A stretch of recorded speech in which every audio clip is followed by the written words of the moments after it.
Hello and welcome to Community Topics, number 14 of Dualistic Unity.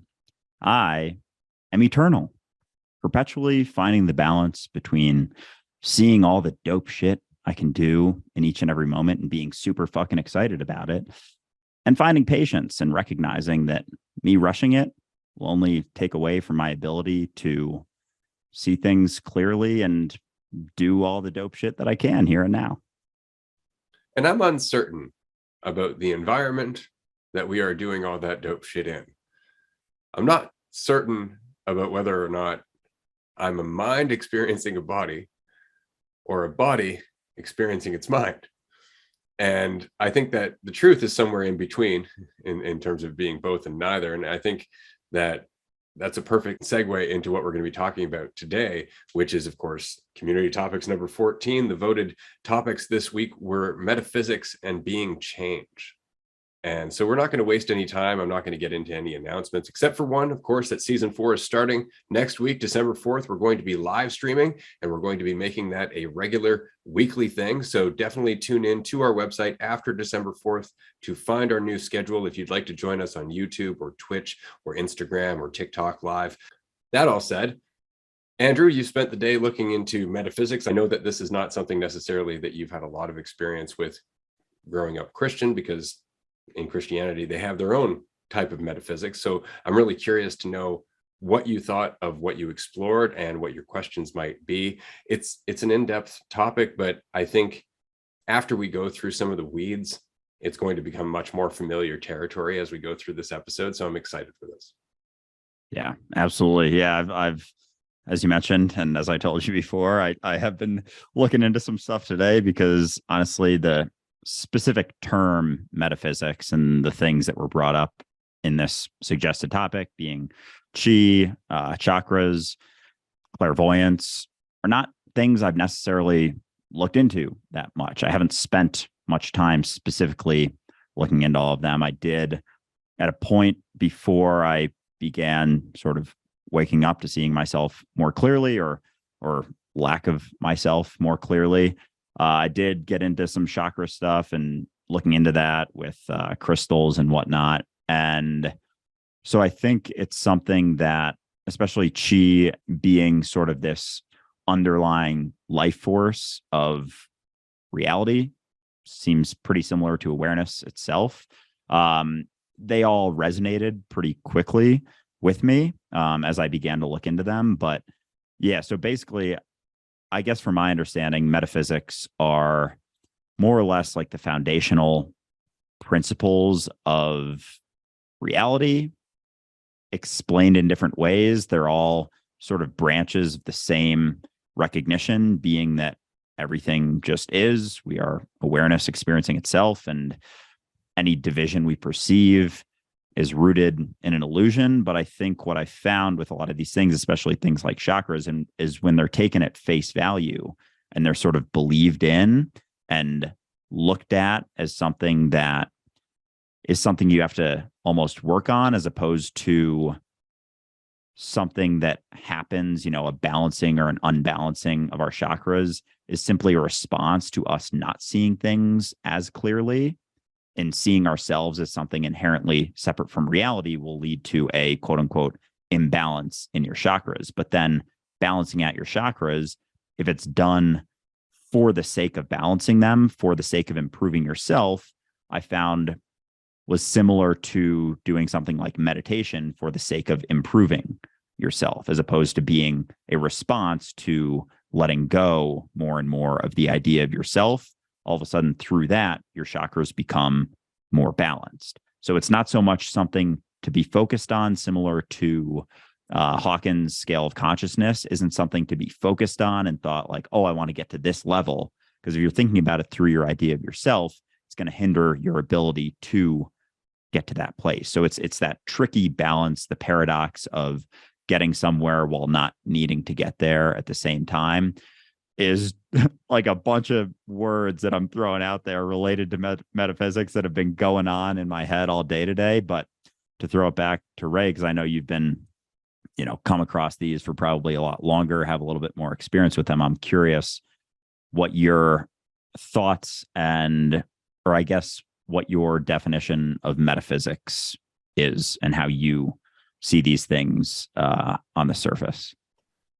That was really well said. And it's a really broad topic. So you did a great introduction. I just wanted to say that quickly. But I spent a lot of time going through different branches of metaphysics. Because, I mean, technically, metaphysics just means of the mind. So it's the best that we could reason without empirical evidence.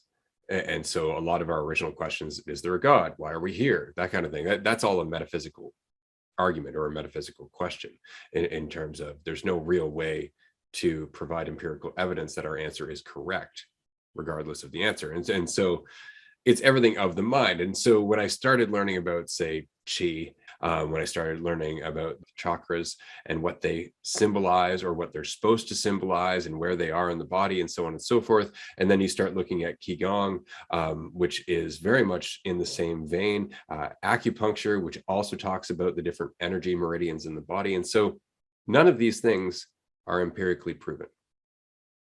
None of them are scientifically backed, but they are the product of hundreds, sometimes thousands of years of us trying to probe reality only through our mind.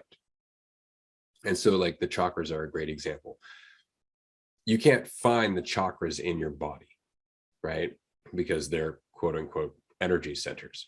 But what they really are points of focus that we envision being down our singular most prominent point of focus, which is our spine, and all of the feelings that go through our spine to the rest of our body, and vice versa, right? And so we imagine the chakras being a line from the top of our head all the way down to our root, and we envision it that way because that's the experience of our body. We're seeing it through that lens, and so we start to forget the fact that we're trying to envision a feeling, or we're trying to envision sensitivity in a certain way. We're translating something that we're experiencing in a way that our mind can comprehend. And so it's doing so according to all the information it's ever been exposed to.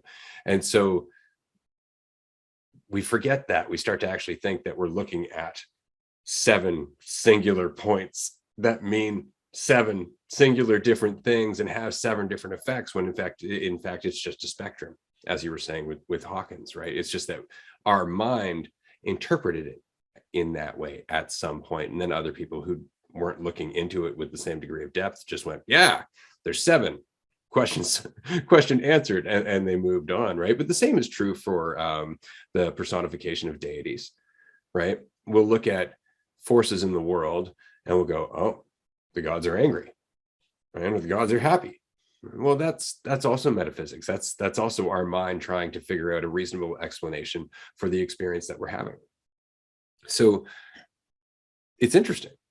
When we were at the retreat, we were going through some Reiki at one point, which is also metaphysics.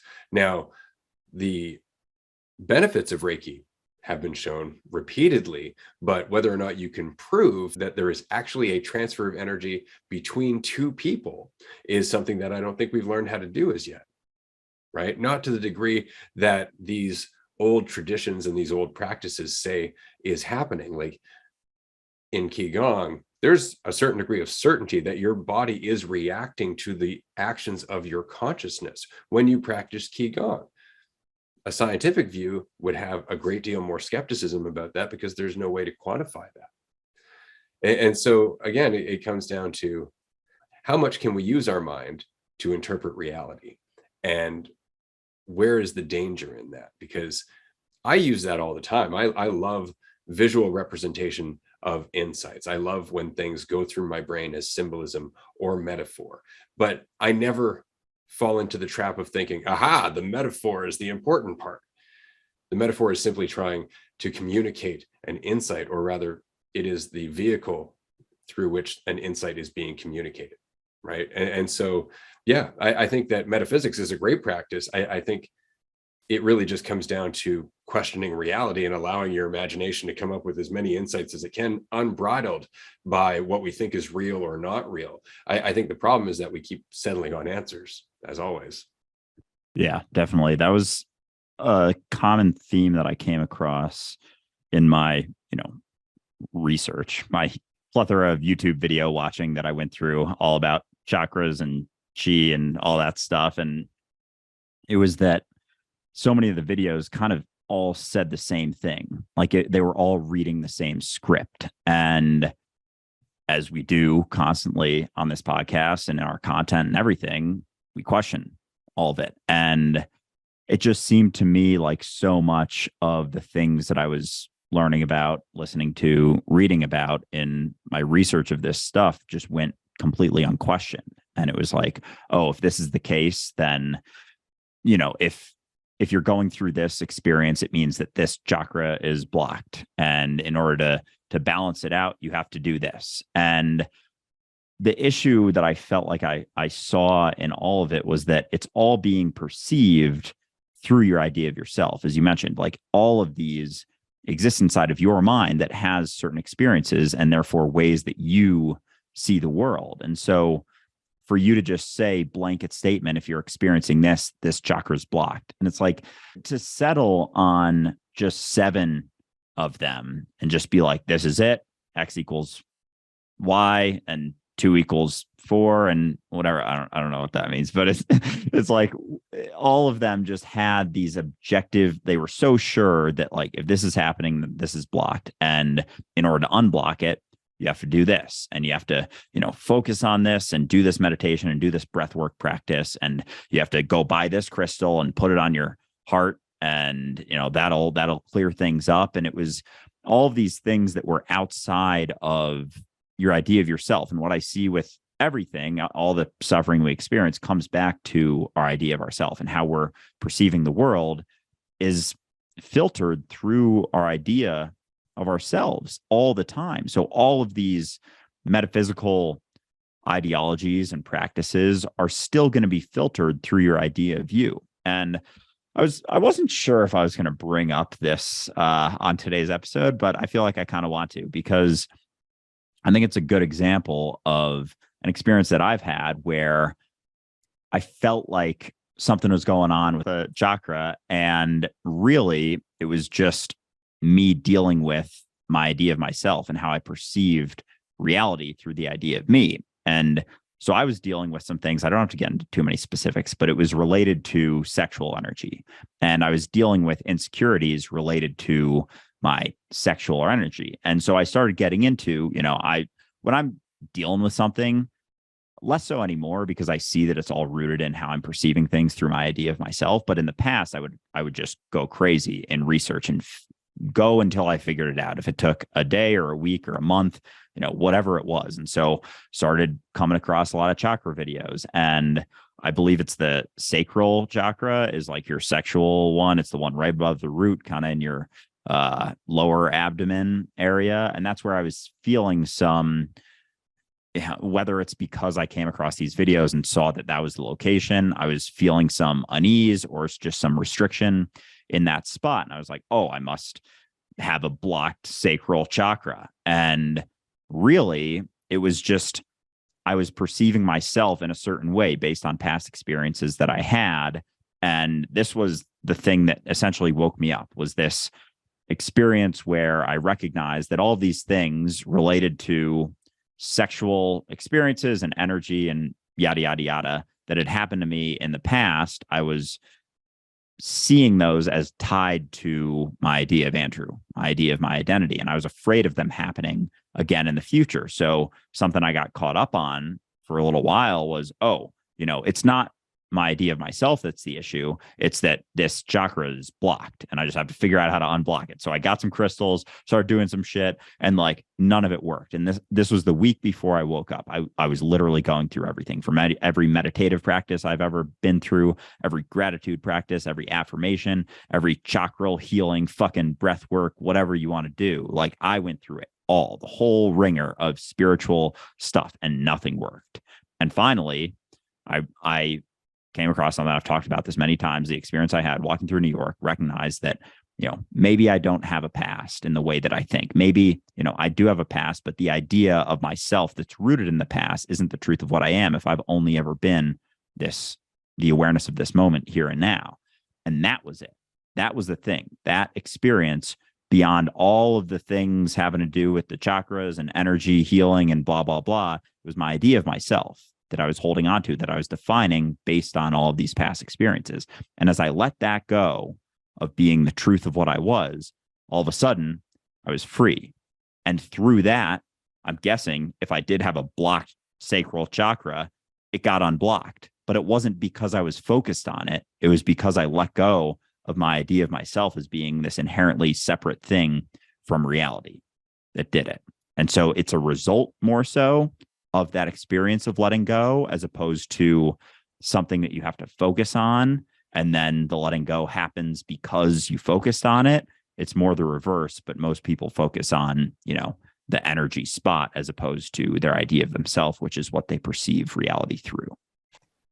It's not too different from the reasoning that you're depressed because of the chemical imbalance in your brain, as opposed to the chemicals in your brain have changed because of your singular focus habitually over time, right? And it's just the habit of putting the cart before the horse. But what's interesting is that because we're talking about metaphysics, it is of the mind. We have to recognize that, which means what you said is exactly the truth. And it's something that people almost willingly forget. I'll give you an example. One thing I've often run across when it comes to people who delve into the metaphysical is the idea of a white protective energetic shield, that you just meditate on having this white protective energetic shield, and that it keeps you safe through your life. It gives you this sense of being safe. And that's really what it does. It gives you the sense of being safe, which allows you to be a little bit more fluid and make more out of each and every moment that you're going through. So it's not really doing anything other than being a placebo. But the problem is that if you are consistently creating that white bubble, you're also consistently reinforcing the idea that there is something to fear. And so now you have to keep going through that drama over and over and over again. And this is something that happens frequently. People will delve into the metaphysical and decide that they are, I don't know, angelic or paladins or something along those lines, basically something with an extremely self-important narrative. But as a result of that self-important narrative and the fact that they are using their mind to create this new symbolic story, there is an equally powerful other side, because that's how the mind works, right? And so there's a lot of danger in the metaphysical, and this is why we don't generally talk about it. And I want to say this very quickly. I won't talk about metaphysics in too great a detail unless I'm face to face with the person I'm talking to, because you can get so lost in your imagination that you forget that there is a here and now to live in. And it's because the mind is so powerful, because the mind is a reflection of everything that is awareness, that is reality itself. And so there is this line between using the symbolism of your mind versus being its victim and getting lost in it. And so I always caution people when it comes to exploring metaphysics or exploring astral travel or anything like that, because the point is here and now. Reality is the point. But if you can explore your imagination, and I use the word imagination with some hesitation, you can explore what is your awareness and enjoy doing so. But it's like anything else, it should inform the experience of your existence, not necessarily be an escape from the experience of your existence. Yeah, absolutely. That's I feel like that was a common thought I had coming up over and over with these types of things, was like, you can so easily get caught up in the belief systems of them and not recognize where they come from, kind of similar to astrology in that way, that you can get so caught up in all of the work that had been done by someone who was going through it in the thousands of years of the development of these things, and then just see the surface of it and just be like, oh, you act this way. Oh, are you a Cancer? Are you a Taurus? Are you a whatever? And with no depth of where it's actually coming from. And I think that's the same for any metaphysical type belief pattern, be it like, tapping into the chi, or, unblocking your chakras, or whatever it may be. It's still if you're so caught up in the belief of the way that it works and the structure of it, you can get lost in that and not see it for what it actually is, and almost take it to be too much of the truth, kind of like any line from the Bible or any words from a spiritual, quote unquote, spiritual master or whatever. If you don't see where they're coming from, they can so easily get distorted so quickly. Like with all of, just think of all of Jesus's teachings. He was speaking in symbolism and metaphors and analogies, and we took all of them to be the truth. We took all of them at face value, thinking that he was literally talking about his daddy the whole time. It's like, no, he's just talking about like the greater awareness that he also was, Father, Son, Holy Spirit, Holy Trinity, one and the same, three in one, all the same thing. Like, how the fuck are we not seeing that he's just saying like, I am that, just like I am this, and there's no division between it. I think so. Moving into another topic within the metaphysical realm, being chi, I think when I came across that, it was talked a lot about as being like this universal life force that you can tap into, tap out of. And I think there was a lack of recognition that you are it.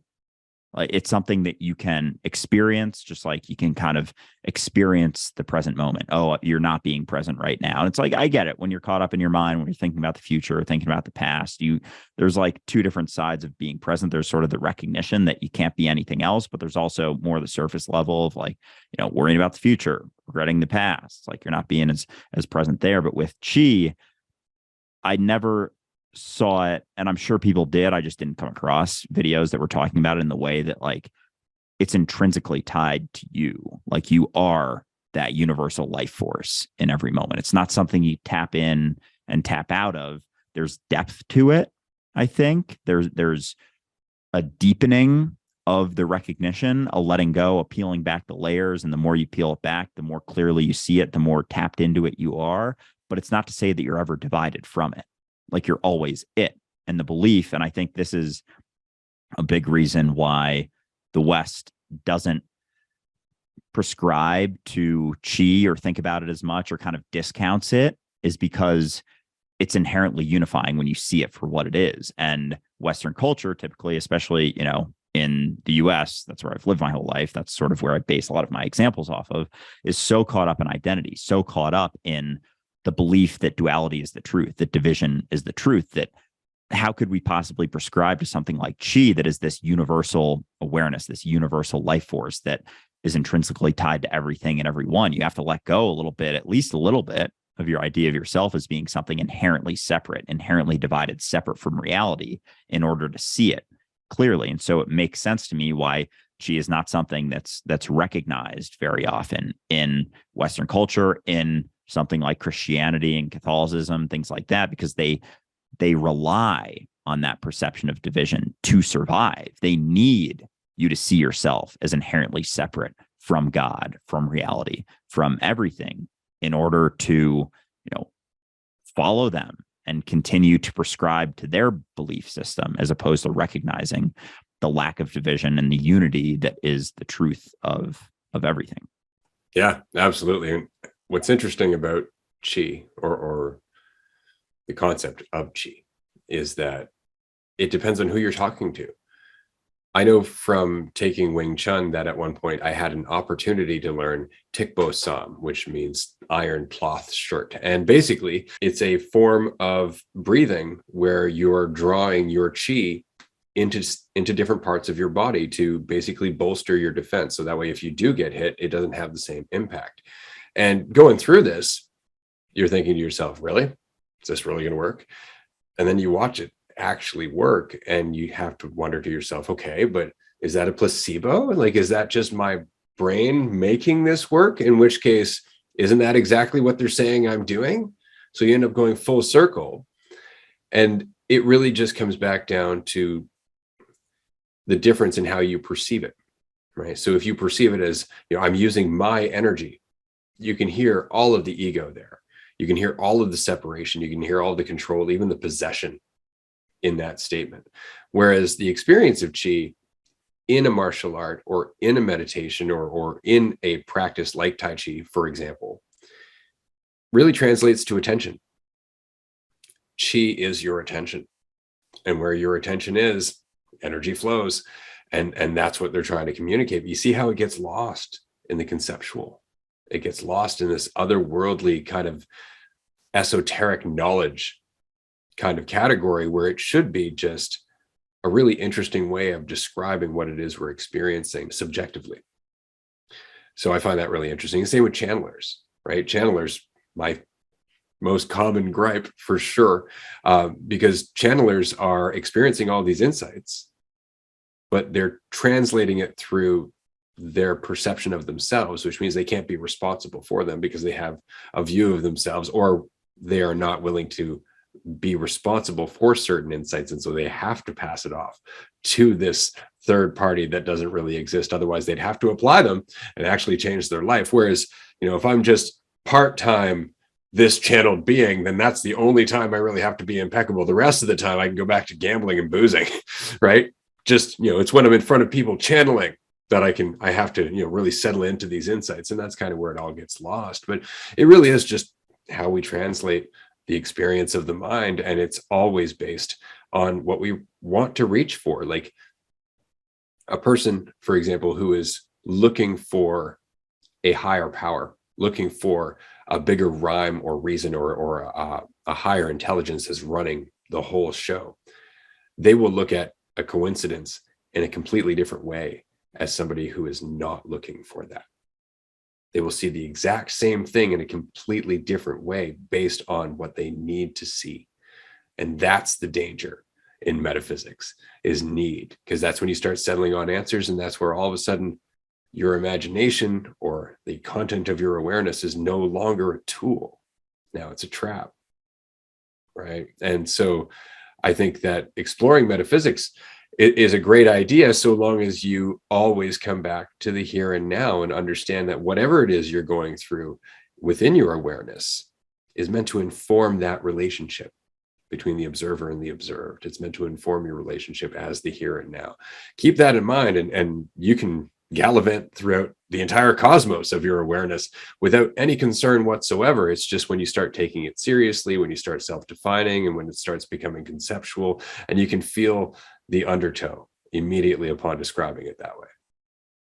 Yeah. And I feel like you bring up a good point with attention and how it really just comes back to your attention. And I feel like that's sort of bringing it back to ground level in a way with the application, because with a lot of these things, like with metaphysics, when I would hear that word, I was like, oh man, that's this whole big thing. And like only really smart, intelligent, spiritual people understand these, and chakras and chi and all this stuff. And really, it's something that is applied. Everyone applies every single day. Everyone experiences every single day. But I feel like it's categorized in a way that sort of creates this natural sense of division between people who get it and people who don't, people who are spiritual and people who are not. And the reality is that most of the time, in my experience, people don't define themselves as super spiritual and just go about their days and are just like, going through stuff, and they're attentive to what they're doing and they're enthusiastic about things. Like they're experiencing these more clearly than someone who studies metaphysics or thinks of themselves as like a chakra healing master and chi master and whatever, energy healing guru and all these things. And because it puts them on such a pedestal. And so beginning now to shift into the other topic of being change, I think the issue with people who do think of these things as so high up, and if they understand it, that means they're higher up, is that they don't recognize and they're unwilling to shift with things. And that's really the root of something like chi, is being able to flow and shift and tap into the flow. And if you're defining yourself as this guru, master, holier than everyone, you're going to inherently not want to change. You're going to inherently cut yourself off from the flow of things through identifying as something that is above others or higher up, or more closely connect, like a fucking priest, more closely connected to God. It's like by defining yourself, you're cutting yourself off. Every time you define yourself as something, you're cutting yourself off. from that chi, from that flow that's always happening, that's always there. It's like you're clinging to the side of the river, defining yourself as that, getting stuck, as opposed to letting go and not needing to define yourself because you don't fear quite so much. You aren't so afraid of how you're going to be perceived and need that thing to sort of blanket you, like that white energetic cloak that you were talking about before. When you're in that state, you feel like you need that cloak to defend yourself from all of those things. You need that identity, but that identity is really what cuts you off. So the reality is that you can't define yourself. You can never actually truly define what you are. But, in this current day and age, that seems like the worst thing ever. It's like, what do you mean? I can't know myself. I can't find myself. I need to know myself. I need to find myself. And it's like, no, you don't, because you actually can't. It's actually impossible. And so relaxing into that recognition of being changed, the reality that you are change manifest, you are process, changing in every single moment, never not being yourself, but always changing. And that's okay. Like, that's where freedom lies, in that state of change, in that state of uncertainty, that constant state of uncertainty, of being like, I don't know what I am. I don't know who I am. You can still act. We think that we have to define ourselves in order to take part in things. It's like, no, you don't. Be the part of the thing, be the thing that's happening, and you'll be more closely connected to reality, as opposed to being something that is experiencing this thing, being this stagnant idea that is experiencing reality. The more clearly you recognize that you are change, the more you're going to flow with things, the more you're going to tap into that, flow state that we've talked about in the past. That's, I would argue, is sort of the peak state you can be in, which is just the state that you're in when you're not thinking about yourself so much. But as long as you're defining yourself, as long as you're seeing yourself in a certain way because you're afraid, you're not going to be able to flow as well. You're going to cut yourself off, and you're not going to be able to act in the same amount of clarity as you could if you let go of needing to identify yourself as anything. It's funny how it always just comes back down to the fact that we are disempowering ourselves with each and every definition that we hold on to. And in this case, I think that we are severely disempowering ourselves to some degree, because when we cut ourselves off from reality, we, I think, convince ourselves that we're not capable of doing the same amount of things. I think that with self-definition comes limitation immediately.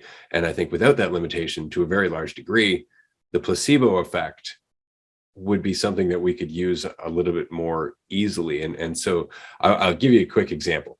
So when I was in the rainforest, I felt agitated. I recognized sitting there that I was on a trajectory that was making me calmer over time, that was influencing me in a certain way. But while I was on that trajectory, I still felt like I was bouncing all around the line that I was supposed to be on. I didn't feel aligned with the path that I was on. And as I was looking at it that way, in my mind, I could clearly see two distinct points of light traveling through the darkness. One, which was the trajectory of my life, and the other was me bouncing around it, vibrating, wondering what to do and worrying. And as I got into the symbolism of that visual, I could feel my body relax, and I could see that little point of light stop vibrating so much. And then by the end of it, and quite a bit of time passed as I got lost in this visual, I felt aligned with my trajectory. All of that nervousness and that distortion had vanished. And it was through allowing myself to experience what was going through my mind as though it was real, as symbolism for my life, for my experience. So there's power there. But had I been thinking to myself, oh, it's just going through my mind, it's just my imagination, it would not have had the same impact. Had I been telling myself that, oh, I couldn't possibly have that power over myself, or I'm just a tiny little human being on a ball that doesn't know I'm here, any of that stuff would have disempowered the entire experience that I had and the impact that it had on my life. And so, as always, it's just getting out of our own way and really using what's available to us to the best of our ability. But at the moment, we don't know what is available to us. We call it imagination and dreams, and we have all these wonderful, quaint labels for the things that are a part of our awareness or our existence as a whole. And we're just starting to look at them, right? We're just starting to look at them as being part of our existence in itself. And this was something from the retreat that really got me, was that symbolism, especially, which is a big part of metaphysics. If you look back throughout ancient history at the various sculptures and the various statues and the various gods and all of their symbolism was a rich part of metaphysics. And it's because reality is symbolic. But I don't think that we currently have the awareness, or I think perhaps we are limiting our awareness too much according to our limited self-identity to recognize that there is a language that is being spoken by reality in terms of timing and symbolism. I don't think that we have the wherewithal to understand or interact with that language as it is happening as yet. But I think that metaphysics is a doorway to doing so long as we can avoid the same old trap of making it ego-based, making it about an answer. If we could make metaphysics another expansion of the same path of questioning everything, then what we're doing is we're blurring the lines between what we are so certain is possible and what might be possible. Yeah, it's almost like letting go of the belief in the metaphysical while holding on to the recognition of it. That balance, that fucking crazy ass paradoxical balance, like with everything. And it's so fascinating because it seems like a difficult thing, but it's also the opposite of it. Like the difficult thing is believing in it and holding on to it and thinking that, oh, I gotta get this and get there and utilize this practice to get to this point. And it's like all of that, like, where is that rooted? It's rooted in lack. It's rooted in this belief that you have to get somewhere in order to become more complete, more whole, more worthy, all of those things. Like that's what it's all rooted in. So as you let go of that more and more, you're actually tapping into the recognition of what's possible through letting go of needing for any of it to be possible or to be something that you can do as this person. It's like, as you let go of it being a need, it starts to happen more and more. So that's always fun. But it is actually fun. I say that it might have come across sarcastically in that it's like wild and obnoxious, but it is actually quite fun. I find it to be very fun, and catching yourself becomes more and more fun the less seriously you take yourself. And you find that, you start laughing more when you catch yourself getting caught up in needing to get somewhere or feeling like you have to get to this place in order to achieve whatever, to think that what's actually best, or where the best spot for you to be is in a few days from now, like as if you actually could have any idea of what that is. And as you let go of yourself needing to get yourself to that place, it's like yourself gets there way more quickly, way more easily, with way less friction than you ever could have through griping and, pushing yourself through and grinding through it and all of those things. And it's also not to say, again, like with everything, that grinding isn't something that you can utilize, but it's like, where is it rooted in? Like, what idea is it rooted in? Because grinding, working hard, like we work super hard at all of this stuff, putting stuff together, putting content out there, making videos, clipping things up, like putting out a bunch of podcast episodes. Like this is hard work, but the more we let go of it needing to get to a specific place, the more that it's easier to do, because we don't have this definitive goal that we need to get to. We're just doing it, knowing that it's going somewhere. We don't know where that is, and letting go of the need of it to get to a certain place in order for it to fulfill ourselves. Because we both know inherently, as with you, if you've been listening to this podcast for a while, you've probably been able to recognize in your own life, not through us saying anything, but just through your own work, that you're whole right now. You're as fulfilled as you could ever possibly be. And through that, you can act in clarity. You can keep moving forward with that sense of clarity, sense of inherent accomplishment that you've already got everything you need, and then you're actually able to tap in to, that metaphysical realm, but not through needing for it to be something. And so going back to what you were talking about before with your own experience in the forest, I'm curious with the symbolism with that, the two lights that you saw. So is that sort of seeing the trajectory of yourself? Was it like the symbolism between yourself as God, as reality, as the universe experiencing itself in one light, and then the idea of Ray sort of like bouncing around, being agitated, wondering like, oh, am I doing the right thing, getting to the right place? And then as you let go of needing, to get to that specific place, it's sort of like aligned more clearly just from letting go and feeling like you had to get to a specific place at a certain time as Ray. And so it was more or less just the process of letting go of that idea of Ray as That's needing a perfect to become anything. I would say that's absolutely perfect in how you describe that. And that's exactly what it is. And you're going through this experience of just surrendering. But what's interesting is that you're so lost in the experience that you're having that it is a full body experience. Like you're actually feeling yourself in terms of like the energy of it. And again, there's that part that's not quantifiable. There's that part that we're not able to prove, right? Because it's purely subjective. But the fact that it had such an overwhelming effect over me and my life is proof enough for me. I don't need to communicate what happened to somebody else and have them go, well, it sounds like it might have worked, but I'm not too sure. Like, it doesn't really matter to me. The experience in itself has already changed me. And that's very much the point, is that allow yourself to experience everything that you are. And I mean that in terms of when you find yourself just drifting in thought, and that thought is going in a direction that you wouldn't otherwise go in normally. Like, it's not being a productive thought. It's not going towards a sense of control. It's not, just let it happen. Just let it happen, because that's the processing that you may not understand needs to happen.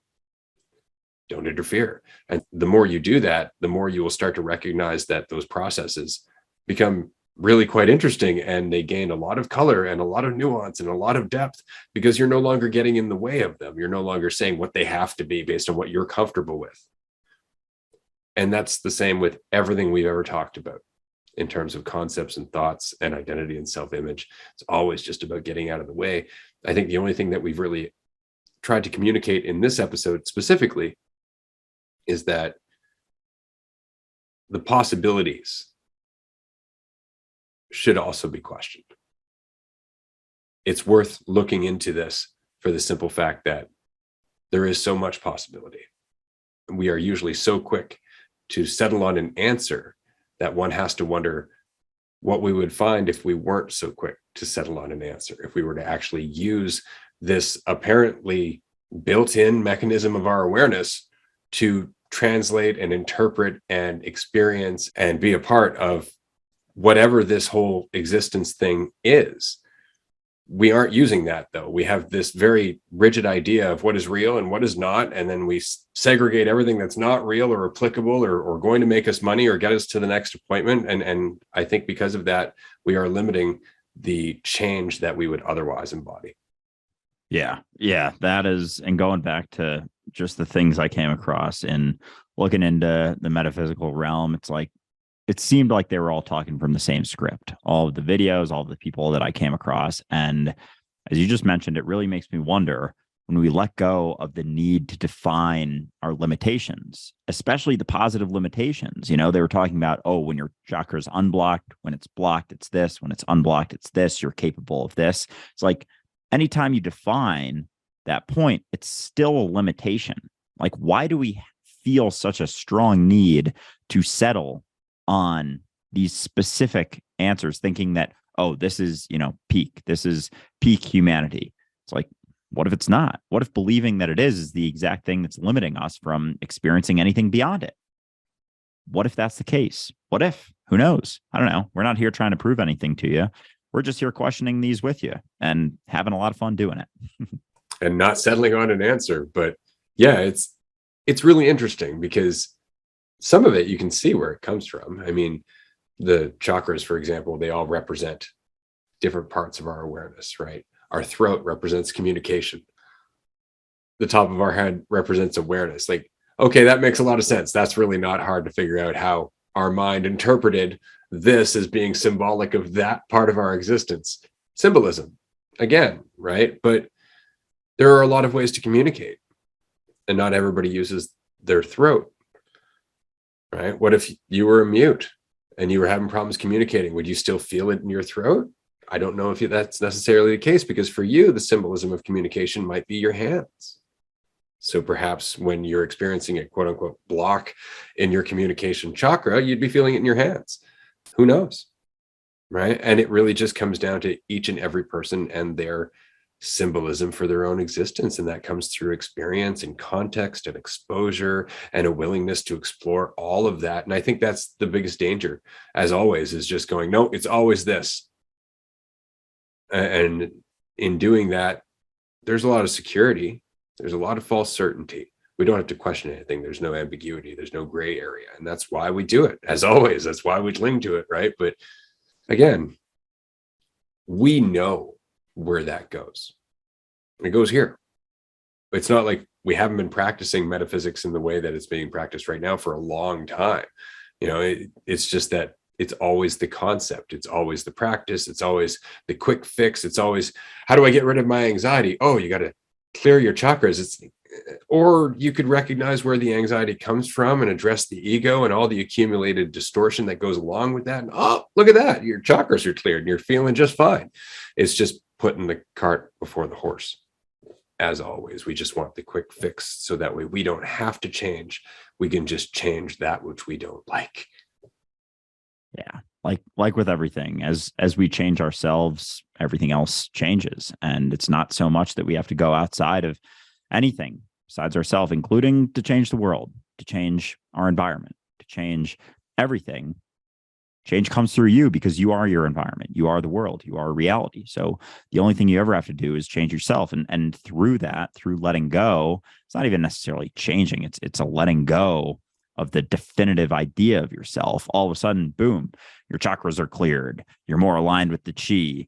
You're recognizing the change that you always are. They all go hand in hand, but they're more of a response to looking within, questioning what you think you are, that solidified story that you tell yourself every single morning. Through a questioning of that, these all occur in response to it. It's not so much holding on to that and being like, oh, this is, this block chakra is now a new thing that I hold on to within this idea of myself, and now I have to unblock it. No, it's letting go of that solid idea of yourself. And all of a sudden, the reaction to that is it's unblocked. But it always starts through you and happens through you.